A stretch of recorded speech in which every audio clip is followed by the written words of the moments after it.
Okay, yeah, go live. Here we go.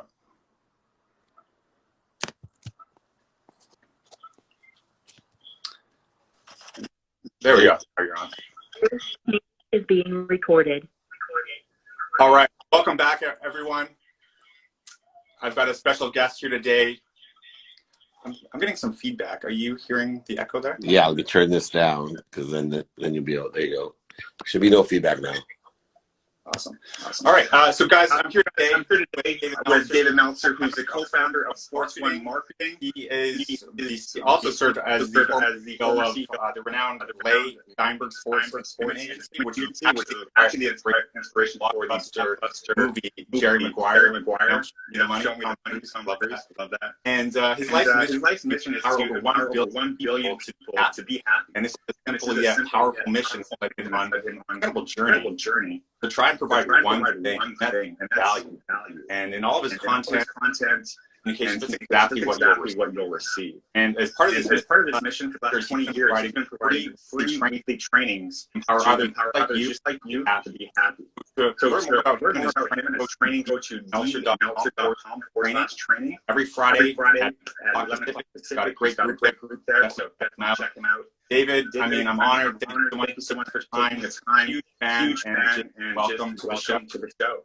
Yeah, thank you very much. I appreciate it, and I appreciate the platform to hopefully enlighten people and inspire them with a few stories and lessons to increase their mindset, their heart set, and hopefully their collective consciousness to simply look at things in a happy way and to be happy, because happiness is such a powerful, powerful thing. It strengthens us physically, mentally, spiritually, emotionally, and even financially. I love that. And to be in the level of business you've been in for years, I guess you're kind of known for the guy who made $100 million, and then that didn't really end up. So I lost a lot of that. No, I lost all of it. I love the way people tiptoe around like it's a neat offense. No. This is I now am to the point in my life. I say I invested that $100 million that I made into dummy tax so that I can make even more money and help more people the rest of my life. I love that. And to be honest, with the way the world is right now, I think a lot of people might be able to relate to that. COVID, businesses and the business struggling. So what was that like when you're kind of at that rock bottom? How did you pick up the pieces and build it back up? It's funny because my rock bottom had a basement. It was so low.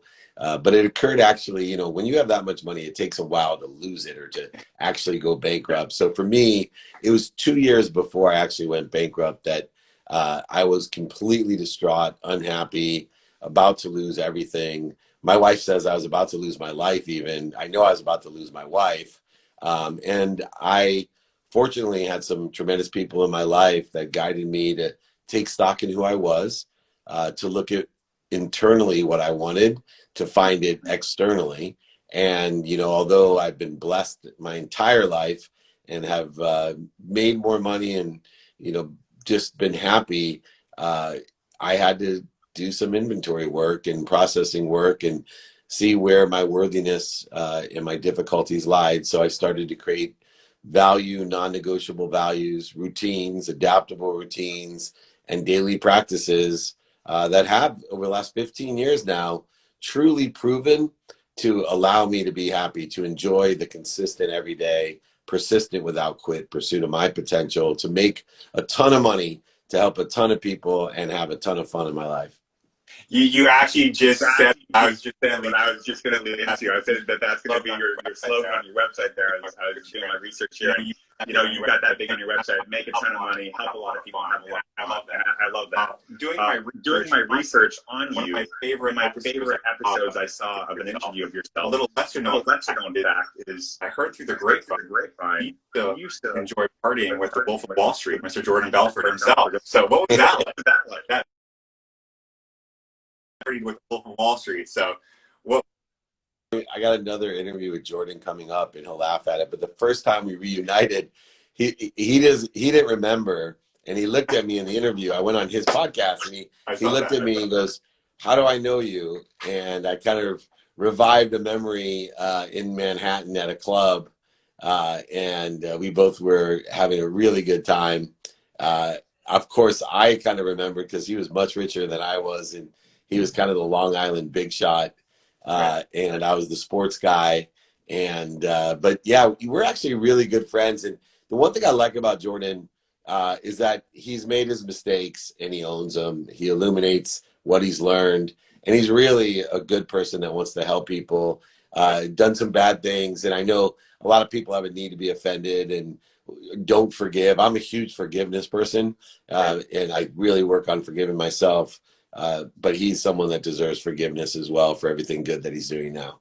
I agree. And actually, the reason I brought that up is one of his old sales guys is actually one of our clients. Actually, I've heard some of the stories of what it was like working with him as a sales guy. Learn more about that. So, I mean, we were messaging back and forth too with your business with Warren Moon. I grew up in Edmonton, Alberta. My dad, you know, is a huge basketball fan. I live here in Vancouver now. So I left when I was 17. And but yeah, what was that experience in starting this massive sports that is just so? How did that happen? Yeah, you know, Warren and everything. so Warren was a client at Lee Steinberg. You know, he went to the same high school as Lee. Obviously, he's 10 years younger. And from the day I met him, you know, when you just meet an extraordinary person, and I'm not just talking about football player, because I have, you know, universal beliefs about Warren Moon. I have a quick story to share. I haven't really shared it with that many people, but it's why I think we attract what we want in our life. When I moved from Akron, Ohio, you know, with 6 kids and a single mom out to San Diego, my mom took us in this, you know, packed us into this van that we had. We went from the Country Squire station wagon to this big van. But anyway, we went to the Rose Bowl. Now I'm 10 years old, and I'm thinking I'm going to the Rose Bowl, and it's Michigan versus Washington, and there's an African-American quarterback. That's what they called him back then. I guess you're supposed to call black quarterbacks today, but he was a 16.5-point underdog, Warren Moon, against Michigan. And I was so excited that my mom had moved us out to California, and it was like 2 weeks before my birthday. I'm going to the Rose Bowl. We go to the Rose Bowl parade. It's like 4 a.m. We're freezing. We see the parade, and I'm all excited. And I'm like, all right, what time's the game? And I'm only 10, right? My mom's like, what game? I'm like, the Rose Bowl game, Michigan versus, you know, Washington. And meanwhile, I'm a big Ohio State fan. So my favorite team's Ohio State. My second favorite team's whoever's playing Michigan. So I love Washington. I really didn't even know who Warren Moon was at the time. Anyway, I was crushed. We couldn't afford to go to the game. We listened on an AM radio, 760 AM, I remember. And I sat in the middle on the ground, and because the speakers were so terrible in this god darn van. And I listened to the football game, and Warren Moon was the MVP of the Rose Bowl. And I was 10 years old. By the time I was 40 years old, he's my best friend and my business partner, which is extraordinary. In fact, the first day I worked at Lee, Lee never told me that he was a partner. And Warren Moon walked by my office. I thought it was like some kind of mirage, because I was already like, I'm in the Jerry Maguire offices. This is the best job in the world. Lee Steinberg's right next to me. And then Warren Moon walks by, and his office is right on the other side of me. I called my mom, freaking out. I'm like, oh my gosh. I mean, my mom and my wife. I'm like, I pay to be here. Don't tell him, though. Don't tell him. This is a great job. And but Warren, I realized his nickname's QB1 Kenobi, because he's so smart, and he's such a good business partner. And he just never, ever could he, you know, just exceeded my expectations. He's just like he is on the field, a perfectionist, and just an amazing performer. That's awesome. I actually have a background in sports.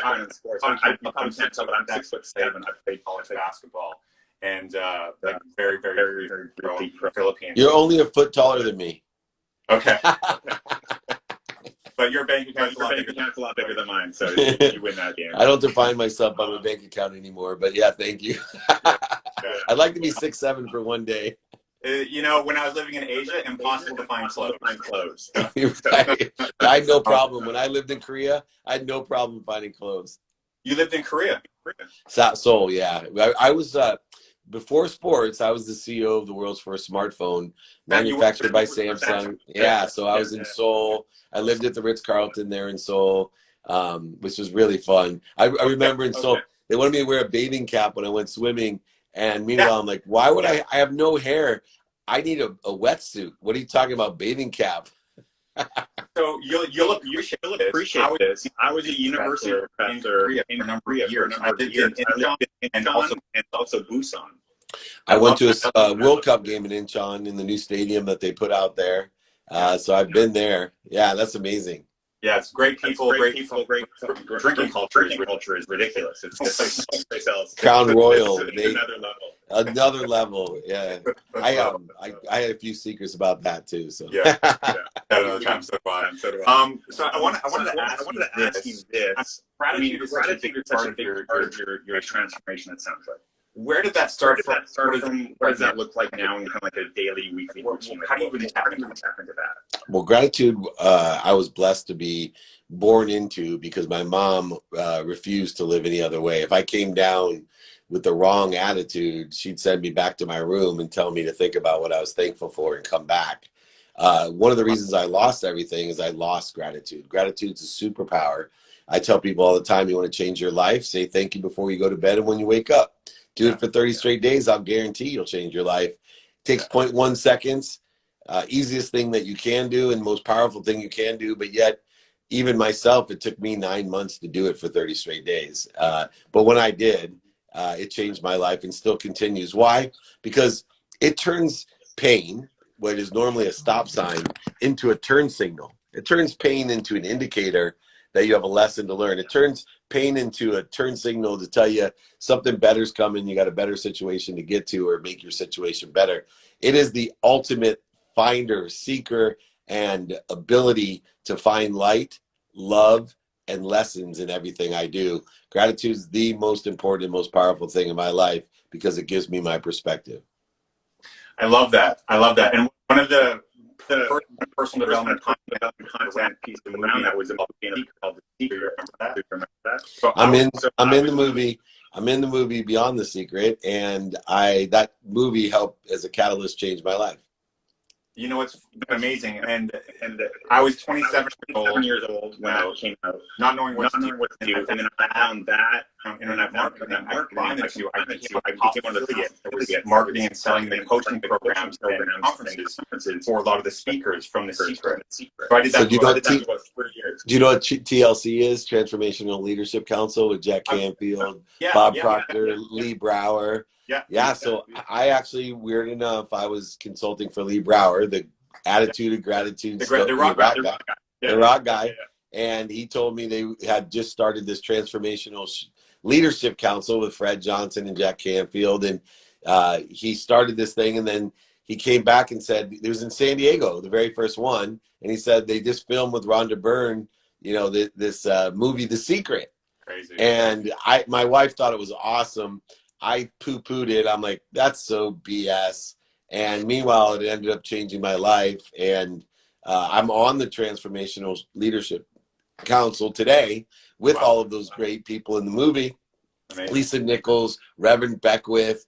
And I ended up being asked to be in the Beyond the Secret movie, which is the sequel to The Secret. Yeah. And it's on Beyond the Secret's either on Netflix or Amazon now. You can check it out. No, that's amazing, man. And I think with what you're doing and the work that you're doing, I know you train people from all over the world and feel like you're speaking to that here. I know that we're kind of on schedule and you've got a pressure there. I just really appreciate your time. As far as what you do, and you've got the books, right? You've got brain science and everything. What do you think has been the biggest thing that you're grateful in your life that's been the biggest impact for you and your amazing career? So number one, my health.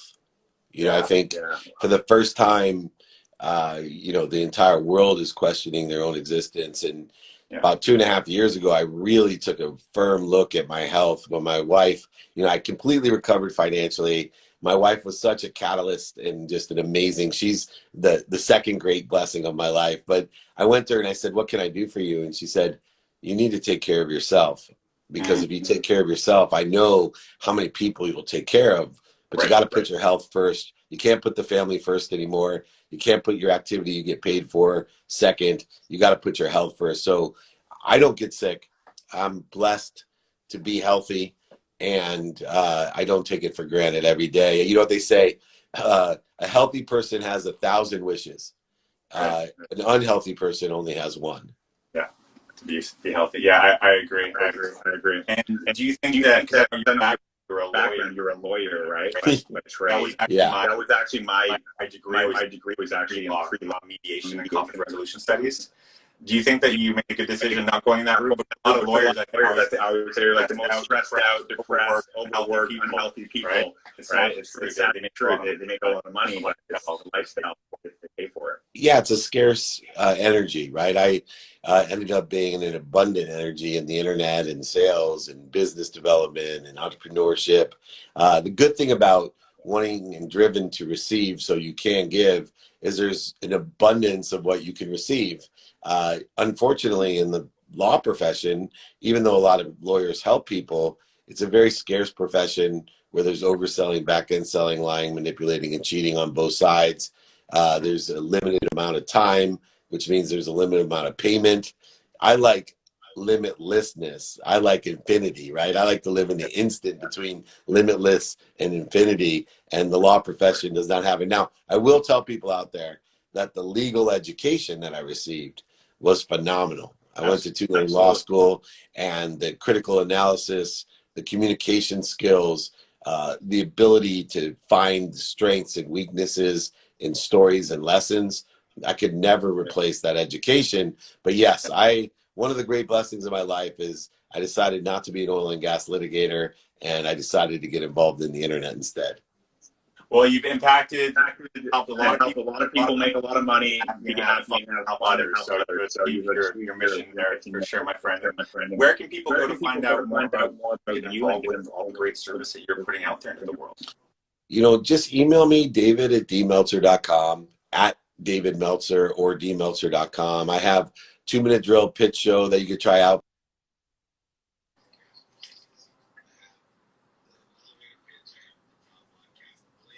Yeah.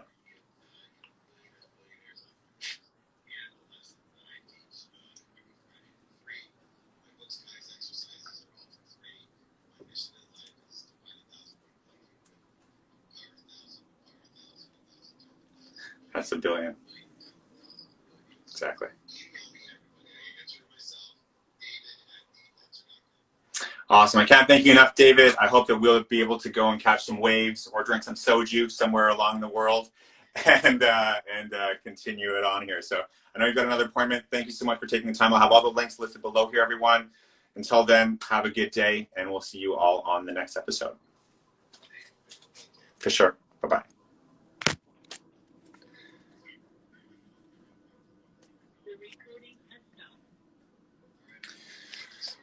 I appreciate it, my man, so much, and I'll have all the links here, and yeah, I love it. I appreciate that. Bye-bye. See ya.